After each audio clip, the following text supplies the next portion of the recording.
This week on the show, we talk Disney buying Fox, a new Lord of the Rings show, and more. Next on Legion of Dads. Dad's home. Hi, Dad. Lord of the Manor, King of the Castle. Well, that seems appropriate. I am a dad. We are dads. We are many. We are one. We are the Legion of Dads. The Legion. Dads. Hello. We are the Legion of Dads. Join us. The Legion of Dads. An entire legion. Great, Dad. We are the Legion of Dads. Daddy-o. From now on, we'll be known as the Legion. So we are many. We acknowledge this is an appropriate metaphor. We are Legion. We are the Legion of Dads. You are not alone. We are all in this together now.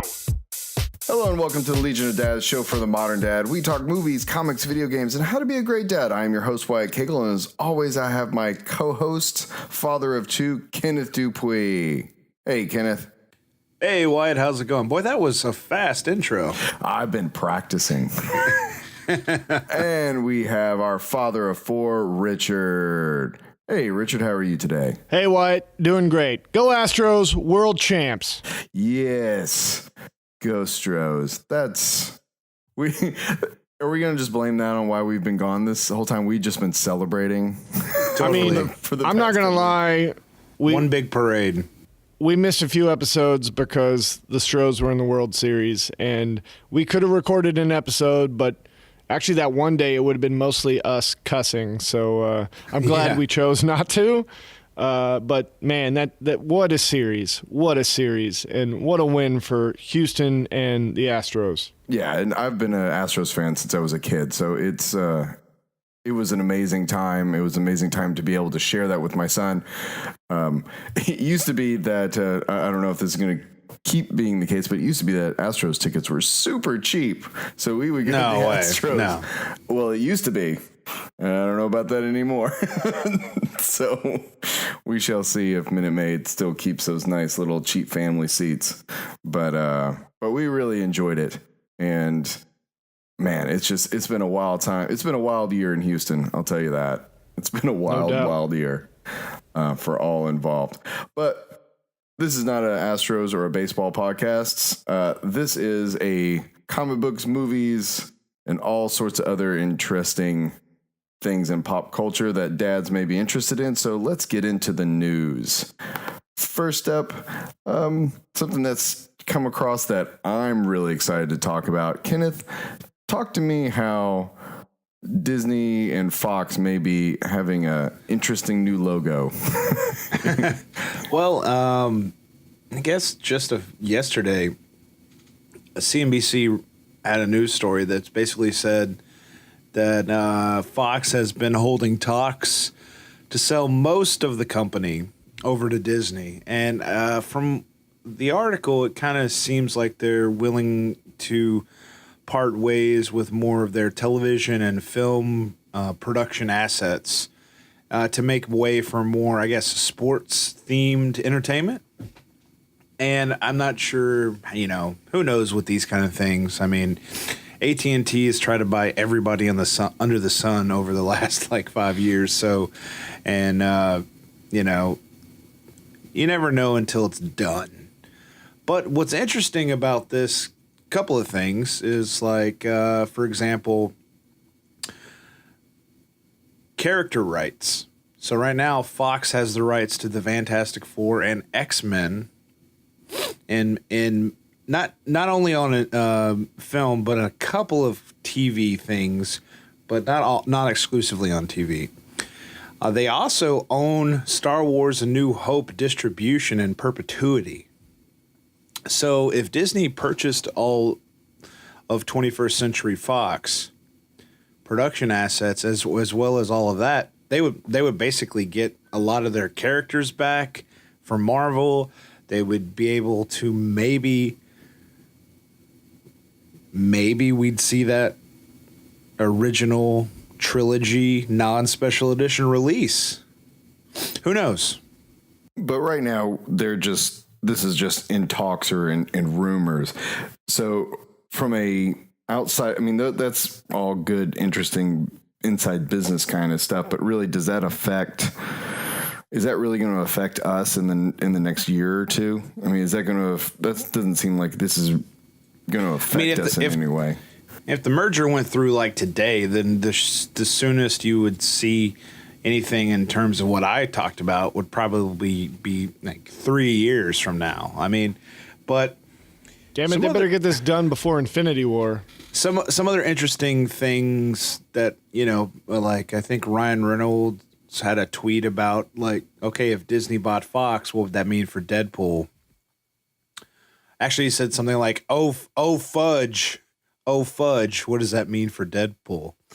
Which was kind of on the nose. But, you know, I kind of have the feeling that, like, Marvel is done so great with the characters they have, and this Star Wars thing hasn't really done too much without them having it. But, you know, it's a lot of assets for the Disney company besides those things. But those are the nerd things, you know? Right. Well, it would be kind of interesting because if you look at what they've done in terms of, there might be some share, X-Men and stuff like that going back to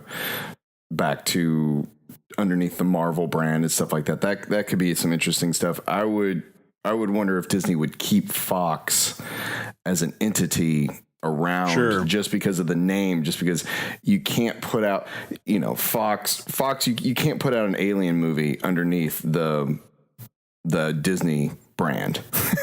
Right. I mean, you keep could. Fox around for Deadpool. Right. You would, if you kept Fox around for Deadpool, if you kept Fox around for the actual and I'm shows. sure that would be likely. I mean, Disney bought Marvel, and they bought Star Wars, and they didn't change the name of Lucasfilm to Disney Lucasfilm, and they didn't change Marvel Studios to Disney Marvel Studios or anything like that. They kept those names and those brands, and Fox definitely has a big, a brand. But, I think recently they've made a lot more money on their sports assets than they have in some of their entertainment industry. Both they had a couple of, things that just didn't make it through. And well, Fox also has a reputation. Maybe the best thing out of this is that they would keep the Fox label, the name, kind of what that stands for. But then, much like I think something that Disney has done really well is put in really good key heads to Marvel and to Lucasfilm to be like, all right, look, here's give Federici and others, like, here you go. Here's the resources. Now go build this great universe. And we could finally get a good Fantastic Four movie. Well, I was thinking also just like Fox has a reputation as a studio of meddling with properties to the point of basically destroying them. So, finally get a good TV show on the air. But you also kind of forget that, like, Disney has successfully owned, like, companies like Miramax for years. And is Miramax still around? Well, who knows? We won't get it. Yeah. But what I'm saying is they owned Miramax through the 90s, and Miramax was kind of that label, like you're talking about, where they could release, where the money could still get filtered somewhere. But, going back to the whole X-Men Marvel universe, I really think that it would be great if they got some rights back and then Marvel had a bigger say in those things, but I don't know if I want to see Deadpool that's been created on film right now meet up with the Avengers and the Marvel Cinematic Universe. I don't know if I want to see that. We could see Hugh Jackman as an Avenger. Yeah, but I think just playing devil's advocate, you guys don't think that the X-Men could really muddy the waters of, like, the whole Marvel Cinematic Universe? I think it really just depends on what they deem is appropriate. If they're going to bring the entire Fox catalog in as is, which I don't think that they would do. I think that they would legally give over the rights to all the characters back to Marvel, and then they would just reboot the whole thing. I mean, the most exciting thing about that Marvel thing to me, besides what we just spoke of, which isn't really exciting to me, but the most exciting thing, I think, is the Fantastic Four. And I tell you why. Not because of the Fantastic Four, but because of Doctor Doom, Galactus, and Silver Surfer, which all three of those characters have been shown up in films by Fox and have all where the Silver Surfer was partly successful. No, he looked the part. Underserved. But man, those are some characters I'd love to see Marvel sink their teeth into and really give them the due they deserve. Well, and that would give them more for, I guess, is it phase 4? Because I mean, we're at the end of phase 3. Have they? I don't know if they've called it. I haven't heard the term phase 4 yet. Maybe they can reboot the whole reality, and then wrap in the X-Men and the Fantastic Four and the Guardians, and they are going to call it phase 4. I've seen some like Kevin Feige and James Gunn talking about it, but I don't think that it's in the consciousness of people so much as phase 3 was, because you got to remember it was like 4 years ago that they had that Marvel had that big press conference where they released like, here's the titles of all these movies we're doing for like years to come. And that was all the way through phase 3. And that, I think, is still going to be something that, like, from a movie history kind of point of view, we're going to look at that in a number of years in the future and be still kind of marvel. Pardon the pun. Gobsmacked, yeah. But I don't think they're ever going to do that again. No, I think that now that they are an established, now they're the big kid on the block, they're an established entity. I think that would be foolish to put that out, because there's always the risk. Now that you've done it, there's the risk of looking almost like Warner Brothers does, where it's like, here's our DC universe. And you're like, well, actually, we canceled that and we pushed that. And that is on hold indefinitely. And yeah, it just looks like a big mess. I mean, that's the risk of doing that. And they've already established it, like, wow, you guys did this. You don't have to do it again. Right. But, Disney is very much in terms of like, I think aggressively seeking out to ensure that they have all of those Marvel characters and all of the rights to Star Wars. So, I mean, do we have a problem of Disney just taking over all the things that we love, and it being just a little bit too much of a single voice, or even getting too much of a good thing? Are we at risk of doing that? I would say yes, we are. I haven't so much seen got a bad taste in my mouth because of that yet, but I could see how it could become a problem. But from what I've read from Lucasfilm stuff and Marvel Studios stuff and some of these other properties that they own, and talking with the creators that work with those properties, that Disney's hands-on in one way, but when it comes to the creative direction, that the individuals, studios and departments really have the creative say in how their property is being used. Unless you're Chris Miller and Lord Miller. Well, Disney didn't fire them. Lucasfilm did. Yeah. No, they got fired from the local administration. They didn't get fired from the unless you're Edgar Wright. Unless you're. Well, anyways, I see. But also, I do think that maybe that these entities, Lucasfilms and Marvel, they've kind of learned that lesson of like who they're hiring. So I don't think we're going to see that as much. I don't know if they have. I think we're still early on that. I mean, there's still a bunch, Gareth Edwards, and there's still a trail of directors' bodies from all these movies that they've been dropped from.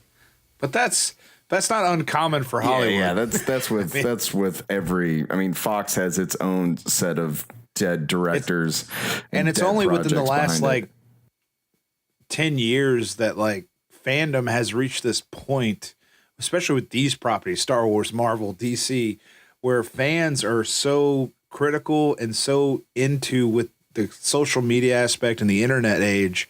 They get to see more of the production process or hear rumors, all this stuff on a day-by-day basis, more so than we ever did in the history of everything. I mean, oh, sure. Hollywood before that. There's never been in a time in history where we were seeing concept art and pitches and stuff like that from directors that is like, hey, I mean, because a lot of times I kind of feel like a lot of times studios, they hire a director that will come on for weeks, if not months, if not years, to develop a project, and then they'll dump hundreds of thousands of dollars into it. They will sign people on. They will get it all the way to the end, and then kill it. And then at the 11th hour, they go, you know what?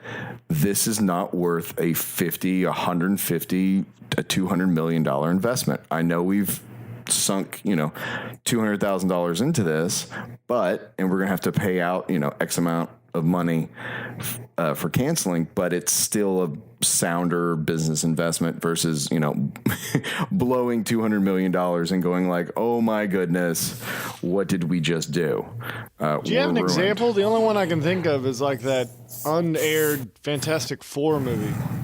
Oh, well, I mean, that one is something where they made that. That was 100% just to keep the rights. Yeah. But there's I can't think of any off the top of my head, but I can't think of an example of a specific situation that Wyatt was talking about, but I can think of an example of like a movie that is now in fandom, but at the time, like when it was first released, no one knew the trouble behind the scenes, and that was Blade Runner. Like people that worked on it and were insider in industry knew the trouble, but when it was released, nobody knew that. I don't think anybody cared, though. Too. I mean, we've kind of gotten to a point where people, or at least a certain group of us, that maybe have podcasts, care about that part of the industry. I don't think that in the 80s and the 90s that people cared as much, that weren't in the industry, that didn't read the trades and read Variety and really into it. Of course, there's those people. There's the people that are into that as an industry, but just like I am not into the oil and gas industry, but I know that there are people that go crazy over the little minute little things that happen in that industry. So every industry has its own little subset of people that are really into that because it's either their job or it's their passion.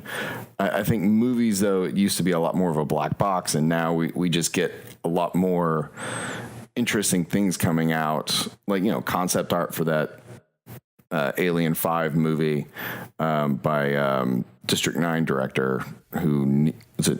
Neil Blomkamp. Thank you. But that was a huge thing where he sent all this stuff out and he had been working on it, and then it didn't pan out. Things like Dan Trachtenberg before he did.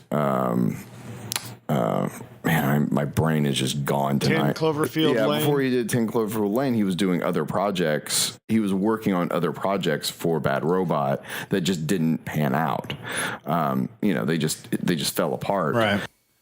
But some studios look at that as like, well, it didn't pan out, but we liked the work you were doing on it. So, well, it sounds like a good idea. A lot of times it sounds like a good idea in the meeting. It sounds like a good idea on paper. It sounds like a good idea in a 10-page treatment. But then as you go down that road, you go like, you know what? This would be a great movie for 10 people.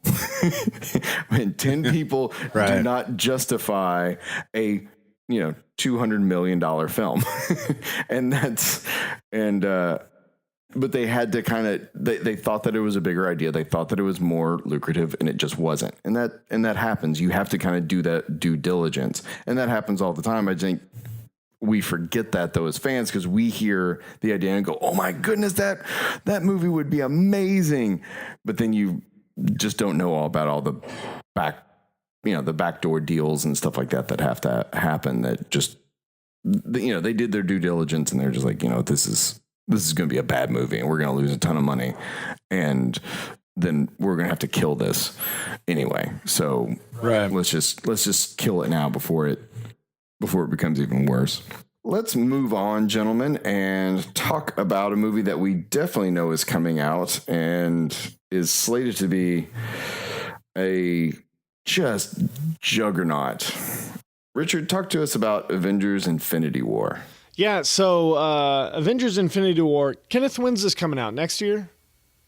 Yeah, I believe it's like May. Okay. I don't have it in front of me, but that's yeah. I think it's on the lineup for next year. Anyways, there was an article today or recently about how Infinity War is going to be a heist movie. So it's going to be about stealing all the gems, our Infinity Stones, our Infinity Gems, from or away from, to keep away from Thanos. Now, Kenneth, where are all the Infinity Stones that we know of right now in the MCU? Lord. Okay, well, this is going to be some spoiler alert. So that's right. Wait. Does this, like, are we in Thor Ragnarok territory? Oh, do we talk about that in Thor Red?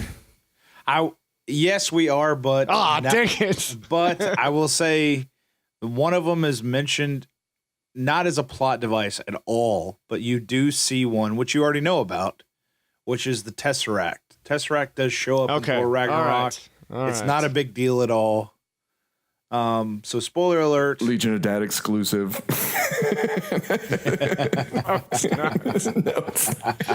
The movie's been out for a week. For a week.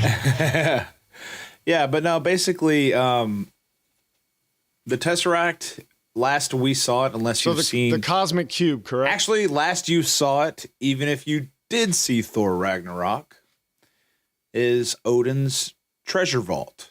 And is it? yes. We're talking about the Cosmic Cube, right? I mean, it was in Avengers. Yes. At the end of Avengers, Thor left with Loki in chains. Oh, he had it in that thing. Okay, well, maybe instead of just in case for brevity's sake, I mean, how many stones do we know about? Well, there's only 6, right? The only one we don't know as of right now, it would be, I believe, the orange one. And I forget which that one's supposed to be. I think it's the Soul Gem is what we're we don't know about the Soul Gem. So we don't know. And Thanos doesn't have any of them yet. And we can only assume that one of them. Now, Wyatt, have you seen Guardians 2? I have. Okay, one of them we can only assume is with Adam Warlock. Well, Guardians 3 won't pop up before Avengers Infinity War 1 or 2. Oh, really? It's that late in the game? Yeah. I mean, they're shooting the second Infinity War right now. Yeah, I mean, Infinity War's like a little over 6 months from now. We're going to have the first Infinity War. Well, I mean, even the second one, I didn't realize Guardians would be after that. Well, I'm assuming that those are back to back. Like they're shooting those back to back. Infinity War 1 and 2. No, they are. They're shooting them back to back now. As far as when they're released, they're going to finish, whatever. But just a real quick run through. So the Tesseract, the Space Stone, there's Space Gems. There's stones in the movie timeline. Okay. Last we saw it was at the end of Avengers. The proper nomenclature. Yeah. At the end of Avengers, Thor brought it back to Asgard, put it in Odin's treasure room, or whatever you call that place. Yeah, the ether from Thor: The Dark World. Now that was taken by the Warriors 3 to the Collector in a after credits scene on Thor 2, if you recall. The Power Stone, which was the purple gem, was featured. No, the purple stone. That's Guardians, right? That's the sphere. That's the sphere. So that was on Xandar, the planet. They gave it to the Nova Corps. Then there was the Time Stone. The Eye of Agamotto. Which, wait, did you see Doctor Strange, Wyatt? He did. Okay. So the Time Stone, which is the Eye of Agamotto. I've seen all these movies, and you're saying all this stuff, and I was like, don't remember. Then finally, the last one that we know about is the Mind Stone, which is inside of Vision's skull. And originally Loki's staff. Yeah, that's correct. So, yeah, I mean, and from reading this, I've read the lengthy article that you were talking about for this news piece, and it kind of is interesting. And they're talking about Thanos being one step ahead of everybody, like that they're constantly having to adapt and be on the move to stop him from getting the stones, which I think could be really fun. But some pictures have been hitting the net from when they're shooting, and I don't know if it's pictures from the first of Infinity War or the second one, but either there's going to be some time travel, or there's going to be, if you guys remember, remember the beginning of Civil War, where Tony Stark was reliving a memory with his parents when he was younger, and he had that little computer system. Yeah, it's called BARF, the BARF system. The BARF. Yeah, it could be that, but there is a couple of pictures. Buddy, it is a Mercedes. There's a couple of pictures that made it full online. name's Bartholomew. From shooting, and the first one is Tony Stark in a SHIELD uniform. Tony? Which at this point is SHIELD's dissolved. So that's either a time travel thing, or he just finds it and puts it on, or it's a barf thing. And there's also Tony Stark wearing the exact same costume that he wore for his final scenes, or the last third of the movie of Avengers, where he's got the Black Sabbath shirt on. And you can see, he doesn't have his little the arc reactor in his chest anymore, but I think on some of these pictures he does. Oh. So I don't know if it's showing a flashback of something that happened during the Avengers that we didn't see before, or what, or if there's, with the Time Stone from Doctor Strange, there is a possibility of them, either Thanos or the Avengers, being able to use it to harness time in some cool way. So confusing is this movie going to be? I don't know, but I think it's possible that the stuff I'm referring to could be from the new shooting and not from the current one. I predict that this first movie is going to be Thanos trying to get, like they're saying here, all the stones, and then either get some of them or all of them or most of them in any way, uses them at the end of the movie, and decimates the Avengers in such a way where they have to basically pull out all the stops in any way they can to stop him. At this point, this movie, I think it's just we have to stop him from getting him. And then once he's got him, they have to either use the stones they have left, or it's a scramble just to survive. So, which I think is probably the way to go. Yeah, and just so at the end of it, we're gonna have a real Empire Strikes Back kind of ending, where everything's just I would predict gone to hell, and then the second movie is all right, how do we? Which will be great for the Marvel franchise, because they've never really had a movie that ended on such a downer. If it doesn't end on downer, but if it had that, I mean, Avengers broken up and Civil War. I mean. Yeah, they've always had at least from a story point of view, it's kind of a downer ending. They always kind of play it up as a wink and a nod. Yeah, they've always left their foot in the door. Yeah, here's a letter, Tony. Anytime. Yeah, we're still bros. We're still bros. Well, our favorite thing to say on this podcast: we will wait and see. And that's right. Well, continuing on with the superhero news, Shazam Casting has announced. We've got this Zachary Levi? Well, that's Levi. Yeah, Zachary Levi. I guess we'll wait and see. Yeah, I mean, any Chuck fans in the room? Yeah, totally. I wasn't. Oh yeah, no, I've started really. it, but I it's one of those shows that everybody wants me to be the fan of, and I just haven't. Yeah, I watched a couple episodes. I'm like, okay, I get the premise. Moving on.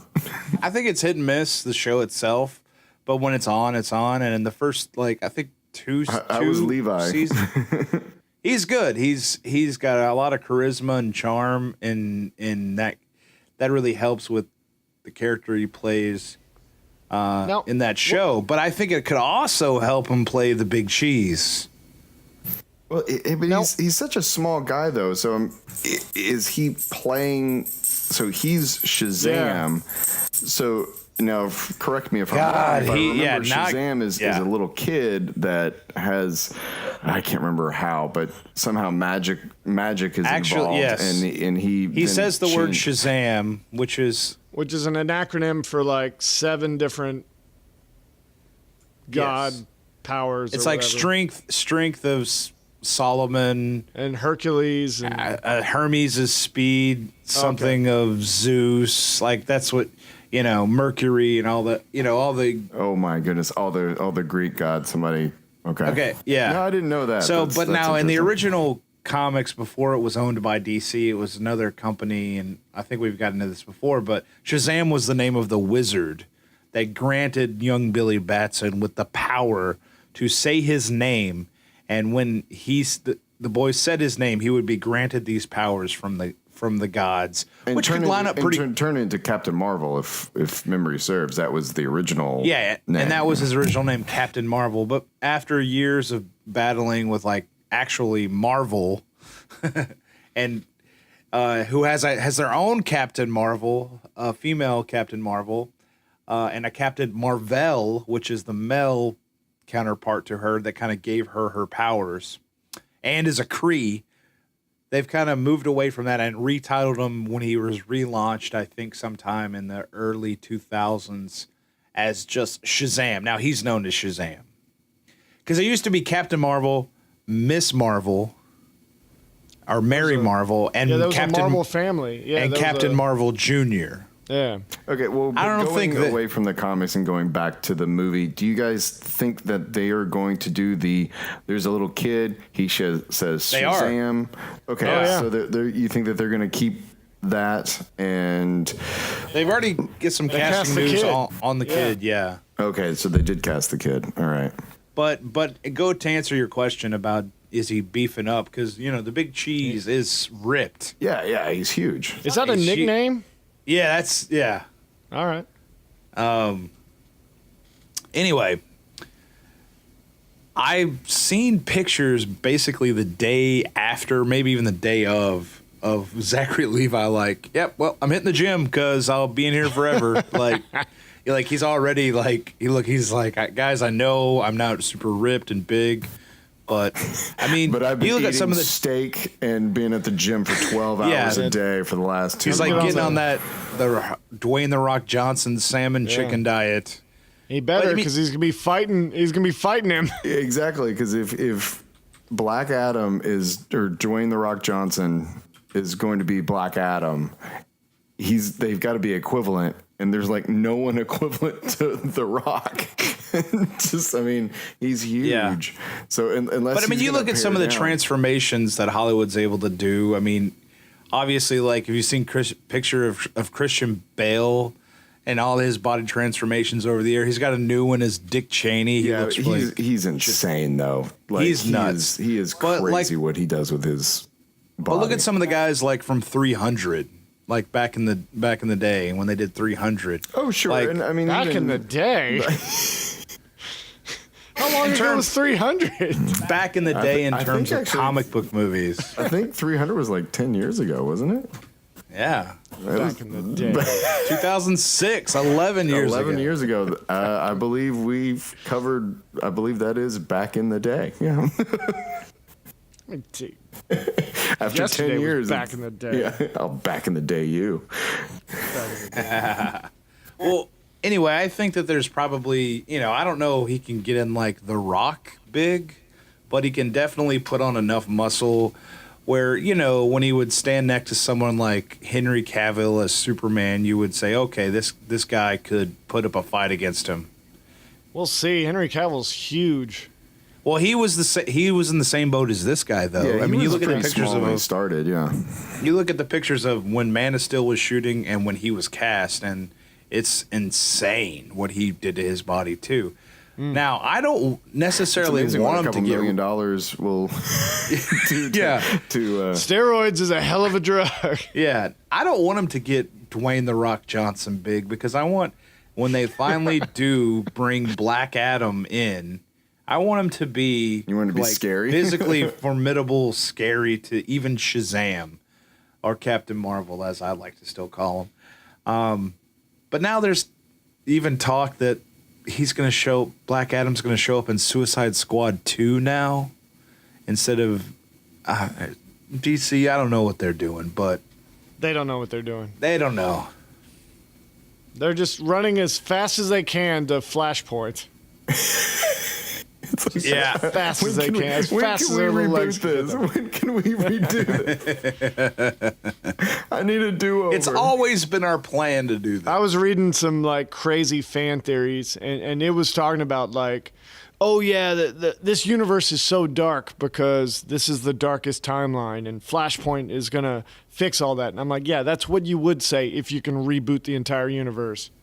But I always said that when I watched one of the trailers for X-Men Days of Future Past were coming out, I was like, okay, man, X-Men Days of Future Past is going to retcon like all the bad stuff about the X-Men, or what the fans thought was the bad stuff about the X-Men universe, namely the third X-Men movie and a couple other things here and there. And it pretty much did. It pretty much made it like, and the Wolverine, the first Wolverine movie.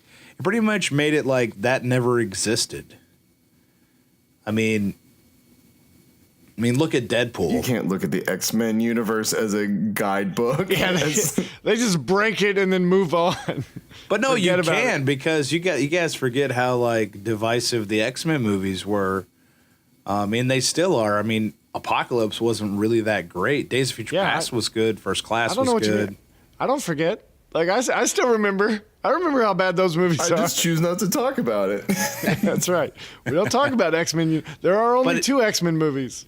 But it would be silly to think that, a lot of people gave DC a lot of flack for, basically trying to like answer to Marvel instead of they're doing their own thing. But it would be stupid of them not to consider and look at franchises, other superhero franchises like the X-Men, and see like, what did they do wrong that their fan base didn't support, and then the next film didn't make as much money and stuff like that.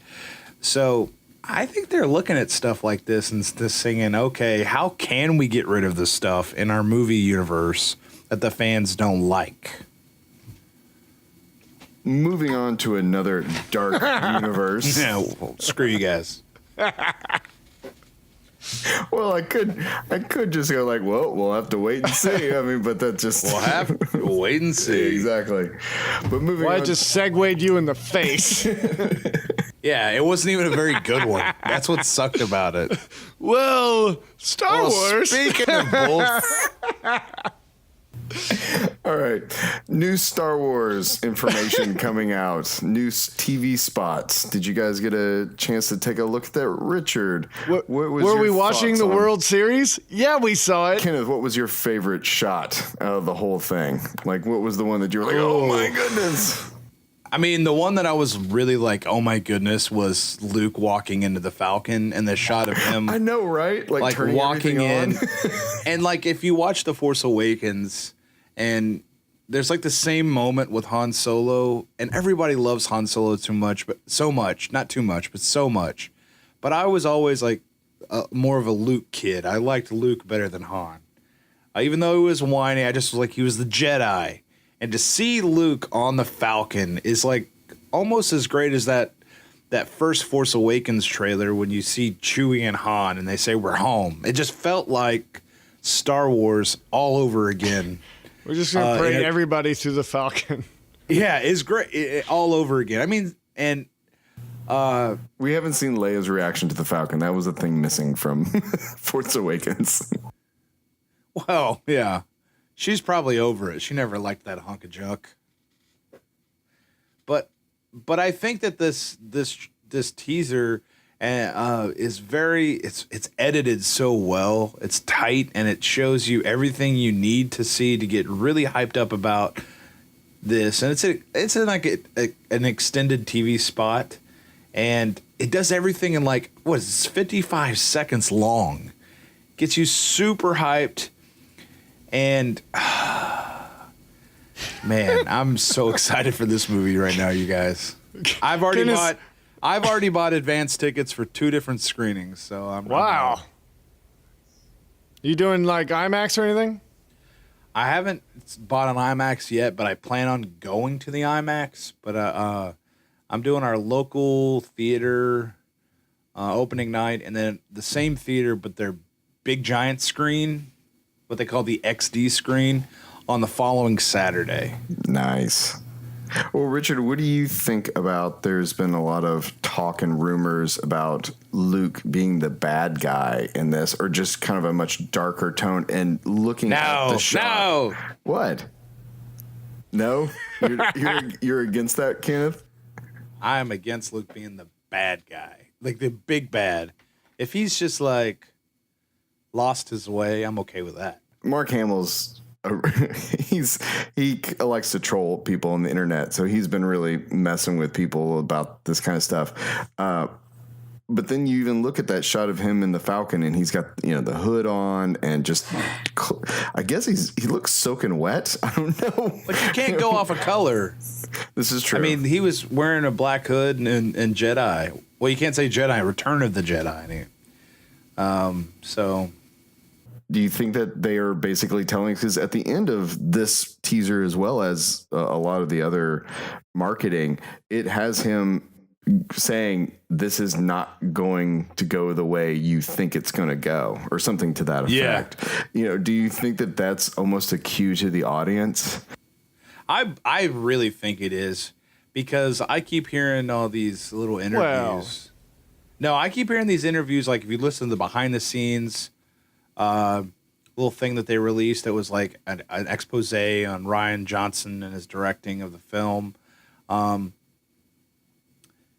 There's a lot of talk like, oh, Ryan's written a story that's like not what everyone expected, but it's the right thing for the story. And, I heard that like from 3 of the main leads of the film. So I think this thing's going to take some twists that you don't expect, which at this point I'm excited about. I don't know if I'll like them, but I'm excited that it hopefully won't be predictable and be like a retread on like just what Empire is, kind of more along the lines of like what Force Awakens did, just kind of shuffled things around and put them back out there. Or just going back down the Joseph Campbell hero's journey, something that we've seen a million times over, because there's nothing wrong with some people are like, no, I want to see just the old Star Wars, that feeling again. I was like, but you have that. You can go watch the original. It's still there.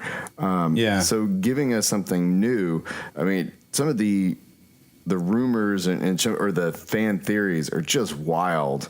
They're nuts, man. But they're a lot of fun. They are. It's a lot of fun to speculate about what could be what, and I've heard a lot, and I've got my own stuff, and I don't really want to get into it because we'd be here for hours. But I really like this film. Looks, to be really just as much Rey's story as it is Kylo's.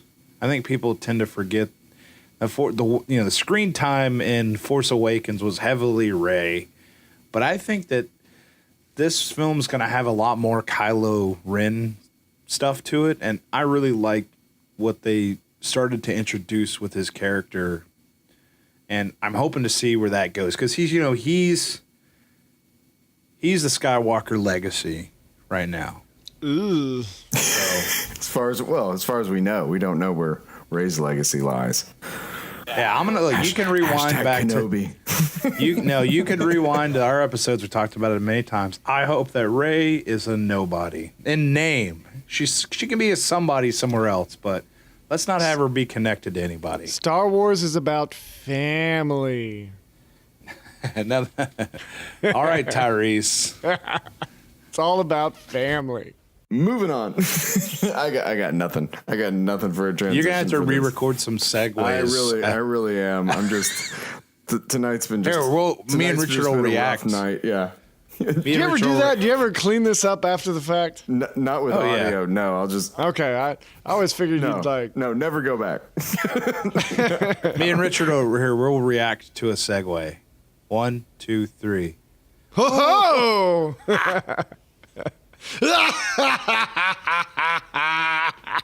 So be it. Jedi. complete. Lord of the Rings. We haven't seen Lord of the Rings in a while. Your segues are just saying words. Exactly. You could say something about another beloved fantasy saga. Trilogy. Something. Nope. That'd be too easy. Okay, leave all this in. It's amazing. Kenneth, Vanity Fair's reporting that we may get more Hobbits. Yeah, I mean, there's not really too much meat to the article besides that big headline that Amazon is touting or talking to Warner Brothers about trying to get Amazon exclusive Lord of the Rings adaptation television show. Can we just get a TV show of just the video game? What was the Lord of the Rings? Shadow of Mordor? No, the one that you were, the one that was like a Batman Arkham Asylum clone. Oh, Shadow of Mordor. Shadow of Mordor. Just because. God, Legion, rewind your audio feed because that's what I just said. Oh, is it? I didn't hear you. Sorry. I was like Shadow of Mordor, and you were like, no, not that one. And then Richard was like Shadow of Mordor, and you were like, yeah, that's the. Well, I mean, it just shows my bias towards Richard, or the fact that I just literally didn't hear you. But there's really no info as to what the specifics on the show. If it's going to be just a complete another remake of like, the Ring saga from Bilbo and Frodo, or are we talking delving into some of the other stories that Tolkien's has, like in the Silmarillion, or some of the unfinished tales or the works that his son put together and stuff like that. There's a lot of other stuff out there in the Tolkien world that hasn't really been touched upon. And I'm not really sure, going back to rights, like what Warner Brothers can and can't use, but I think it's probably inevitable that eventually something like this would happen. And maybe TV could be a good form for it. I mean, it just seems to me like an answer to Game of Thrones. That's what I was fixing to say. This feels very much like a Game of Thrones clone. But I don't want to see hobbits doing it. Well, Richard, what? Oh, jeez. Yeah. Or orcs or Uruk-hai. Looks like meat's back on the menu, boys. Well, Richard. Yes, Wyatt. What? One of the things that if this was Netflix doing it, I'd pretty much be all in. I'd be like, yes, whatever you got, whatever really? Netflix does. Now, Amazon's kind of a little bit more hit and miss in terms of the original programming.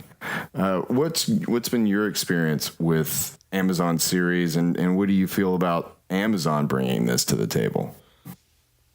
That's a good point you bring up, because I'm trying to think of all the Amazon originals I've watched.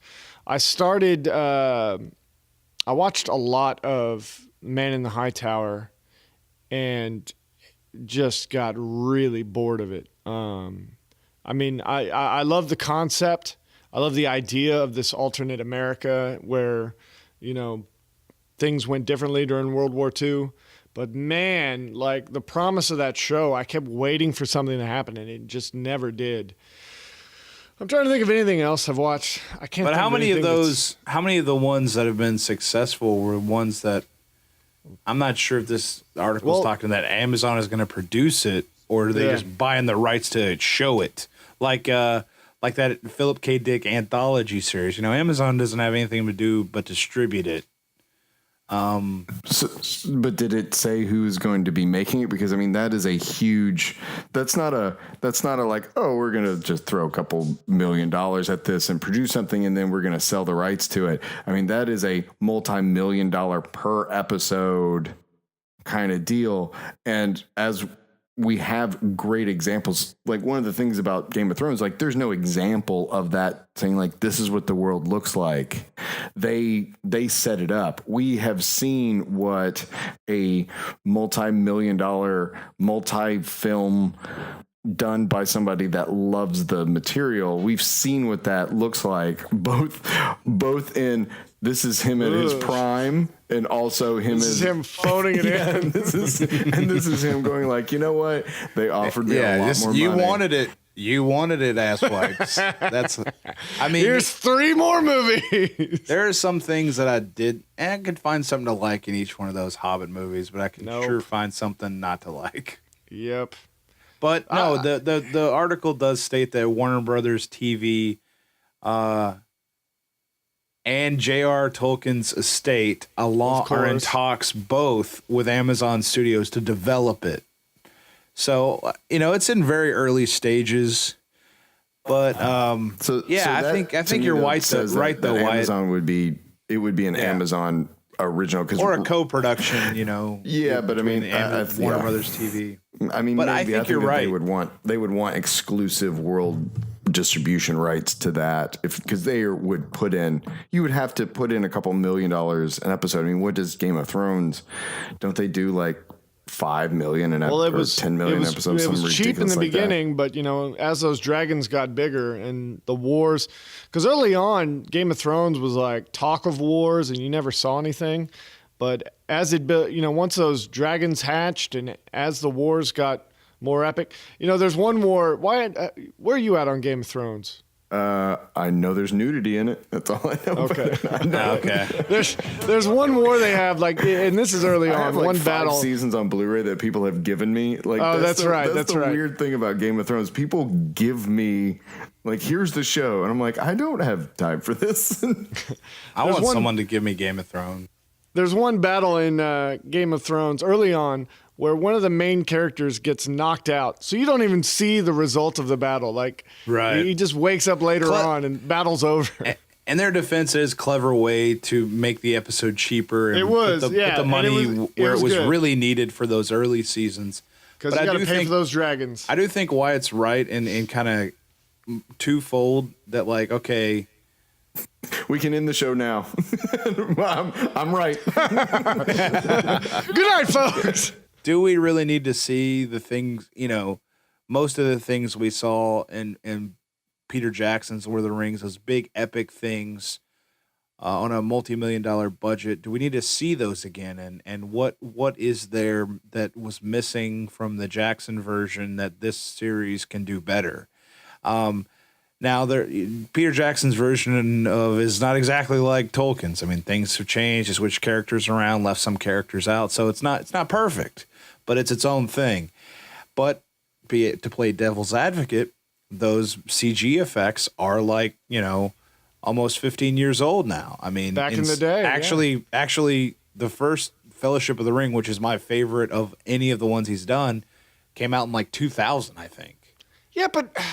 So I disagree. Like, Gollum still looks amazing. Right. No, he does. But what I'm getting at is, like, there are some things they could do on the same scale, possibly, that was done in a major motion picture 17 years ago that they could now do on a TV show for far less money. For more money. Well, far less money. Well, I guess with inflation. But also... Didn't we see some of that in The Hobbit, though, of just like, let's do this for, less money. Let's just do it all CG. And that's what we got was The Hobbit. I don't know. Chin.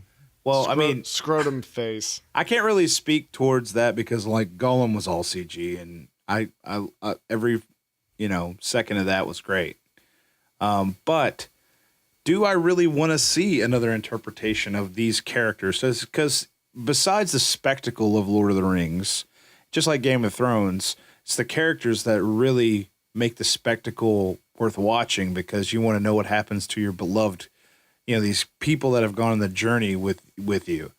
I mean, do we want to see another Gandalf? Do we want to see another Gollum? Do we want to see another Saruman? I mean, I think that's where they would need to, again, the Shadow of Mordor idea of just either doing an alternate story in that world or just doing something that's a little. Now, I haven't played the new one, the sequel to Shadows of War. Yeah, I haven't played played that one. Well, it does say Lord of the Rings goes a little bit more like alternate alternate timeline kind of.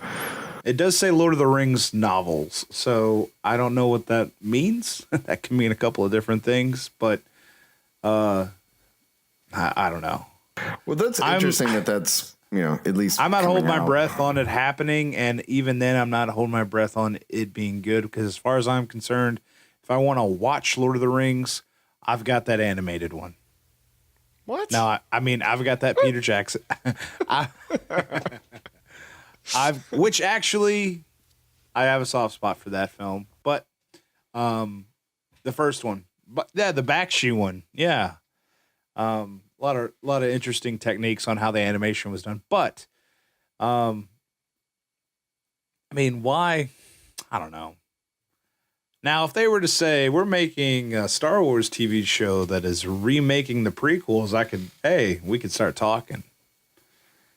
As long as you get Ewan McGregor back in there. Never go back. Well, Amazon's always been, kind of hit or miss. I couldn't tell you any of the original series that I'm like really that I was like, oh my goodness, yeah, you need to watch that. I know that some of them, have won awards and some of them are good, but that's my biggest hang up with this. I'm like Richard. I've only ever watched Man in High Castle, and I gave up after a couple of episodes. I lasted a couple seasons hoping for it to pay off. And just eventually, Nazis in the United States. This is going to turn good, right? Oh no! But the Tick's Oh, okay. The Tick's also an Amazon one, so it is. Oh yeah, I forgot about that. Yeah, they That's like okay. you said, I've heard good things about what is it, Bosch, the detective show. Yeah. Well, let's talk about something that Amazon does really well, which is exclusives. And they seem to have a new exclusive with one of our favorite our love affair, off again, on again with Nintendo. Richard, why don't, since you're our resident Nintendo expert. What the hell just happened? I don't know. More words.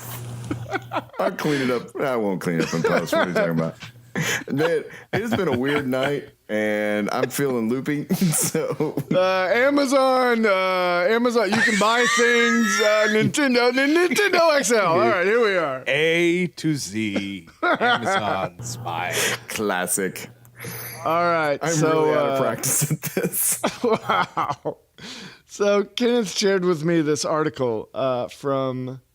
You know what? I'm not even going to try to say that website. It'll be in the link below. Well, you just go to Amazon. Deals.kinja.com. Oh, yeah. No. Or Kinja Deals. Whatever. Kinja Deals, yeah. It's on Amazon. Oh, it is an Amazon exclusive. Yeah, that's well what played. I'm saying. Well played, Wyatt. Working on the long con here. That is a long con. All right, so Amazon, only on Amazon. Am I the only one that read the article? So Nintendo, it has, our favorite game company, Nintendo, has yet another retro-inspired game console. Anyways, what this is one of their brand new Nintendo 3DS XLs, which is the top-of-the-line 3DS. It still has the 3D functionality. It's $200. Amazon exclusive has a Super Nintendo version that comes in the signature gray and purple that we all grew up with, and it also comes with a digital copy of Super Mario Kart. Of the original. Not even a new Super Mario Kart, but one from 30 years ago that's worth about $5. They downloaded the ROM and put it on there for you. Right. So what I love about this is, honestly, if I was in the market for a 3DS XL, this would be the one I get. It also reminds me of when my wife and I got married, we gave each other a gift on our honeymoon. And, I think I gave her some jewelry, but on our honeymoon, she gave me. That's not what you're supposed to do on your honeymoon. Yeah, you wanted to give her the old bada bing, bada boom. That was the gift. she gave me a we don't need Game Boy. We don't need to know what she gave you. A Game Boy Advanced SP, the little clamshell one. I think you guys did it wrong. I think that's not how you're supposed to, I don't think that's how it's supposed to work. No, it was great. It was this little Game Boy Why Advance. it's a slow clap on that one. And it looked like the old Nintendo. And so right. I had that one, yes. Oh, okay. So I spent our honeymoon, which was on a Ignoring cruise. her. Yeah, on the deck of a cruise ship playing Zelda and Donkey Kong Again, on I a think Game you Boy guys did Advance. the honeymoon wrong. Hey, as far as I'm concerned, that was pretty good. So, Eating all the snow crab legs your body could handle. we actually did. We we joke about it because there was a all you can eat there was a pizza bar and every hour and a half, every 90 minutes, we'd be like, "You hungry?" We're like, "Yeah, all right, let's go get a slice of pizza." So Yeah, okay. yeah, I Makes could eat. sense. So You're like, yeah, I don't have to keep this body in shape anymore. I'm taken now. So. Time to work on dad bod. already locked it down. Time to let it go. Here you go. And thus began the spiral that led to today. So, anyways, Amazon exclusive Super Nintendo Edition, Nintendo 3DS XL, $200. Well, let's talk about what's out new in theaters and on the TV. Has anybody seen, I believe, Kenneth, you got to go see Ragnarok? Yeah, I did go see Thor Ragnarok opening night. That movie is a blast. I will warn you that, not in terms of tying to the other films story-wise or anything like that, but tone-wise, it's a big departure for the Thor films, and I'm sure you could tell that Thor from the could trailers. use a departure. Yeah, not just in the tone of the humor and stuff, but even in the tone of the more fantasy feeling elements of the story of those movies, where in terms of medieval fantasy feeling, you didn't get as much as that from this one. This was more really felt like it could really coexist in the Guardians world. I mean, it was a lot of out there design, which is really fun. And really, because they sold the movie more as a little bit more of a comedy and a fun time like Guardians was, all this color popped in the palette of the design of everything. And it just really made the film visually immediately stand out and uplifting. It's got a couple of, standout characters. One is actually played by Taika Waititi, the director. Motion captured, I believe, by him, and that is Korg. From all the comic book fans out there that have read Planet Hulk, he's a character in that. He's a lot different than in the comic book, but man, this character is just so great in the film. Now, wasn't Korg in the first Thor? Is it the first one? He fights you're thinking of Thor 2, the beginning, where he fights a giant rock monster. Now that is, those are just a race of beings. Those rock guys. That's a whole race of guys that are those. So I don't think they ever said his name, but they could have. Yeah. But who said, hey, I'm Jim. Oh, no, hi, I'm Jim. So who knows if they did say his name. They're all named Korg. Yeah, they're all named Korg, or Korg's a popular name. But it can't be stated enough that Chris Hemsworth in this film is fantastic. Just like Guardians, it's got a great use of music. Mark Ruffalo's great. Kate Blanchett is great, just like she always is. What kind of music are they using in this? They do use Led Zeppelin in it, the song from the trailer. Okay. I can't remember the name of it off the top of my head, but brain fart. Sorry. Oh, of course, that one. What? I thought, okay, is that the sound of a brain fart? No, he's doing the Led Zeppelin thing. He's just really bad at it.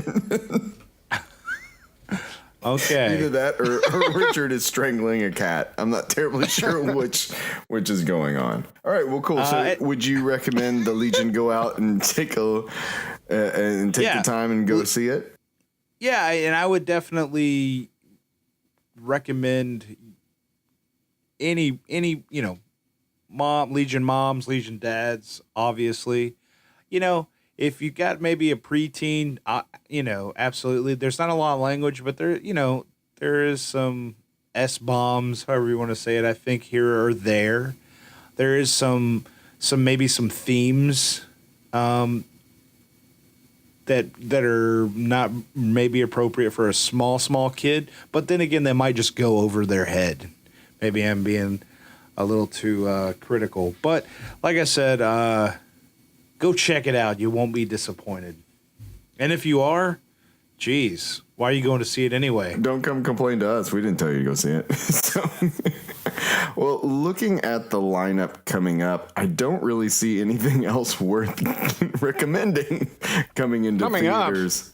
Coming into Justice theaters. League's in like 2 weeks. Well, in 2 weeks, but I'm talking about like right now. Like unless you're into murder on the this weekend. Yeah, I want to see Murder on the Orient Express. Okay, I'm not into that. I'll catch it on Netflix. Yeah, that's like, all right, that'll be. I don't know if I'm going to go to the theater and see it, but hey, I might. I have a movie pass. Ooh, yeah, I keep forgetting that. Well, moving on to RecomenDADtion. Kenneth, what do you have for us this week? All right, so since, you're obviously our fan base, our Legion out there, they must like podcasts. So I'm going to recommend another one. So this week I'm recommending, however we're going to say that, a podcast from the guys over at Rebel Force Radio. They, have been doing Star Wars podcasts for like a long time now. Like they're one of the big ones. They're much better than us. So. Oh yeah, they got real production value. But these guys have been in the podcast game for years, and they do a lot of different types of shows. They have a general show. They have a show that focuses on like the TV shows, like Rebels, and they have a show that focuses on like design and art, kind of, and some of the influences of Star Wars. But this is one of their specific shows like that, and it's called Star Wars Oxygen, the music of John Williams. There are like 38 episodes right now, and it sounds pretty daunting, but you can go through them pretty fast because they're not terribly long. But it's hosted by Jimmy Mack from the regular Rebel Force Radio show, and this musician named David W. Collins. And he's actually did some work on a couple of the Star Wars video games. And had some time working in, I believe, Lucasfilm's music department for a while, or interning there when he was in his younger days. Anyway, they basically analyze both from like a fan perspective and how it's used in terms of the story, and also from a musical perspective, all of John Williams' music through all of the Star Wars films. And it sounds like it would be really technical and kind of boring, just like guys talking about music, but it's very insightful, not only into like the themes of the characters that these pieces are written for, but in how like John Williams is such a master of like tying just musical notes together in such a way that you immediately get a feeling of who this character is, or connecting things in a way you never thought of before, from movie to movie. And they even go into Rogue One, which was not done by John Williams, and just so that they kind of cover all the Star Wars movies. So but I really would recommend this. If you're a Star Wars fan, it's a good idea. If you're a music fan, it's a good idea. If you're just a John Williams fan, give it a try. At this point in time, I don't think they're going to go beyond Rogue One. Who knows?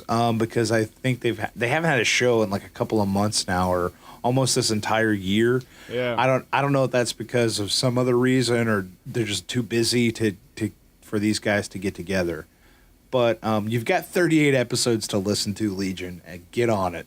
And what's the oxygen? Is there a meaning to that name? Oh, They say that John Williams' music is the oxygen of Star Wars. It is what you breathe when you watch the movie. It's what gives immediate life to the characters before you get to know them. That's I'm less kind of interested now just because that sounds so pretentious. But okay, I'll take a listen.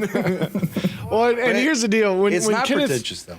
When Kenneth first told me about this, I'm going to be honest. I thought it sounded super boring. Like it was too technical and too, I don't know, too much. You thought me telling you about it was just? I was like, man, I'm never gonna go to tune into iTunes, this. type in, but download the episode. But I started with the Rogue One episode, and I'm telling you, it was like a college course in like musical themes and like building meaning, like what is it, Michael Giacchino? I'm going to ruin his name. Yeah, that's pretty close thing. How he incorporates like this 16th century hymn about the end of the world and Armageddon into the family of what is it, Jane Erso, like their family chain. Yeah, how they're the 16th century hymn, Deus Irae, is worked into the creator of the Death Star, the destroyer of worlds, and how that all builds together. Like, if you listen to one episode, I recommend the Rogue One episode, or perhaps the Force Awakens, and then you'll be hooked. Go back and start from the beginning. There's so much there, so many themes you never realized were buried there for years. And then it's John Williams is a master, and you could just listen to the soundtrack, and he presents you with all the information you need to know about every character, every scene, every beat that happens. And these guys skillfully like roll that out for you to just digest, and you'll enjoy Star Wars in a completely different way than you've ever done before.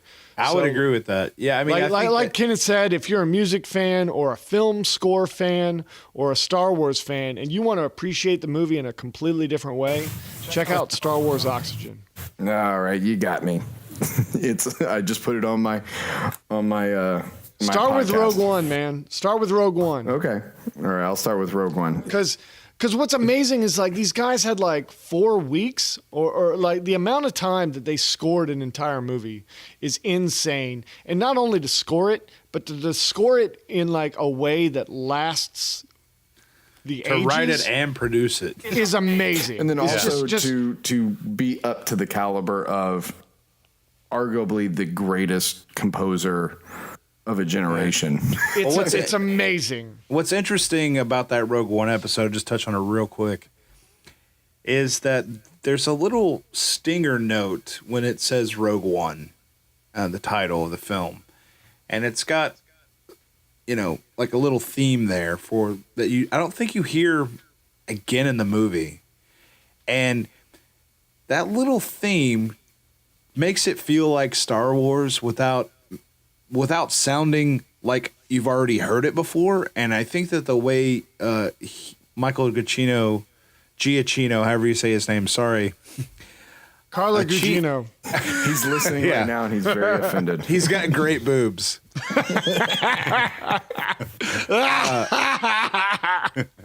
The way he achieved that was like if you take John Williams' original, like the opening when Star Wars hits, which is technically called, like, I believe, Luke's theme, and the note progression. If he took the notes that John Williams left out of that note progression and used it at the beginning of this film, so it like instantly felt Star Wars, but didn't felt like something that you've heard before. Didn't feel derivative. Oh, that's very cool. And it felt like it's filling a gap. But anyway, Hey, well, cool. I think you've. I think here, we've listen sold, to it on a drive. You've sold me. So I think that. Listen to it, Wyatt. Yeah. We got one. I'm actually. I turned you guys off. I've been listening to it for the last 4 minutes. I just turned on a better podcast. So. No. Well, Richard, what do you have this week for us? All right, so we are still evacuated from Hurricane Harvey. We are still not in our house, so we've been living with family, and we've been watching just kind of whatever's on TV. But I still have my Netflix account, I still have my Amazon Prime and Hulu, and I wanted to get something that I could watch all this stuff, but not have this huge footprint in somebody's house that I don't live at. I didn't want a big box that would take up a bunch of space and cords and whatever going everywhere. So I was going to run to the store and get an Amazon Fire TV stick because at the time I thought that was the way to go. But after doing some quick researching on CNET and whatnot, I found that the Roku 4K TV stick for only $70 is the preferred way to go. It's $70, which isn't much more than the $40 Amazon Fire TV stick. It's 4K, so it's future proof. And this thing got all nines on CNET, and they're saying, Amazon, like the Amazon Fire TV stick, it might favor its own service, or whereas the Roku is just fast on everything. And that's where it was getting all the nines, just an overall experience. So we plugged in this little thing. It plugs into the HDMI port, spare HDMI port, and then it can pull power from either the USB port on your TV, or it's got an adapter to plug in anywhere. So we've got it, and all it is right now, you don't even see it behind the TV, just a little cable running out to a little wire pulling electricity. And now we've got access to Netflix again. We've got our Amazon Fire, or our Amazon Prime Video. We're our Hulu, so we're back, or YouTube.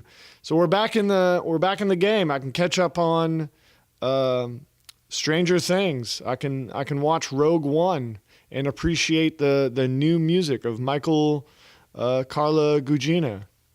Giacchino. There you go. $70 at Walmart or wherever you buy your Roku 4K TV sticks, or wherever. Wait. Okay. Check it out. It's the one I got, and I'm pretty happy with my purchase. Now, how's the interface? Because I liked Roku. I had a Roku 1, I think, way back in the day, and it was a great box but the interface is really clunky. Has that changed at all? The on-screen input. Okay. Has my experience been different than your experience? No. I'll tell you one thing. We normally watch what we would normally do under normal circumstances would be using our PS3 and going to the Netflix app, or all these different apps. My wife has been using the Roku, and she actually mentioned the other day how she loves this versus the PS3. Like it's all one click away, and it's pretty quick. It's pretty fast. It's got voice control, which I haven't messed with, but it's there. I think to answer your question, White, it has changed, because I don't know if you had a Roku 1, because I remember my wife had the first Roku they ever made. Ooh. And they didn't change the UI in it for probably until when you got one. Right. Well, that was the thing. It was really just everything was moved left to yes. Yeah. It was now, just really some rough. apps that are old and aren't supported anymore probably still have that user interface, but most of the ones that are big apps have a new kind of user interface. The main screen's way different. It's just a little more into it. I have the Roku Premier and a Roku Ultra, and they're super fast. So I'd be anxious to see how this little stick works, because you do some traveling. Yeah, you go to a hotel, you go to my parents or wherever. I need to bring it over next time, Kenneth, and we'll plug it into your 4K TV and see how it compares to the Apple TV, whatever. Oh, sure. Yeah, let's do it. Sweet. Well, my recommendation this week is actually for an Apple product. I think last week or the week before. Of course. Yeah, I know I'm an Apple fanboy. I don't mean to be, but apparently I am. So I have my Apple AirPods, and they're great. I still love them. They still do great work. But the problem is I forget them. I forget them in my bag. I forget them when I need them. So this week I have a Apple AirPod KEYCHAIN carrying case, which is a little silicone case that your Apple AirPods slide into, and it keeps the charging port open, and it just connects into my keys, which I don't connect into my keys, but I connect into my backpack so that I always know where they are. And I don't feel like I'm going to lose, because that was always the thing. I was like, where's this little pill box? I'm going to lose this. And so many times I left it in my jeans, and then I like throw the jeans in the dirty laundry, and I'm like, oh no, oh no. Going through dirty laundry. I'm like, oh, wait, where is it? Okay, here it is. Okay, good. That happened too many times. So I got these, and you know, it's $20. It's not the most amazing thing in the world, but hey, it does the job and it keeps them safe. And so if you have, I know Kenneth, you were looking at the AirPods, so maybe this is something a little stocking stuffer. Hey, the Technicolor ones are only $14.95. Yeah, if you're into the Technicolor. Oh, hey, I have a follow-up to a RecomenDADtion the other day. Ooh. So, Wyatt, the other day you recommended yes, adjustable shirt stays. Oh, yeah. And so I was ordering something on Amazon, and I was like, you know what? I'm going to pick up some adjustable shirt stays. And I've been wearing them for, I don't know, maybe a week or two. And well, I thought you already told us that you ordered them. Yeah. No, I've been using them. So now are you wearing them right now? I am not. I took them off when I got home. And nothing else.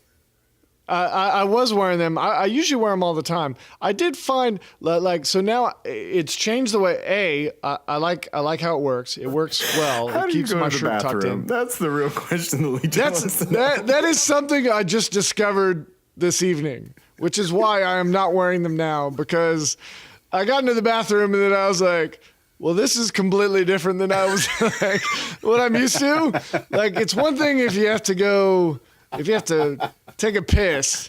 It's another thing if you have to like sit down. And I was like, wait, everything's connected to everything. This is gonna get weird.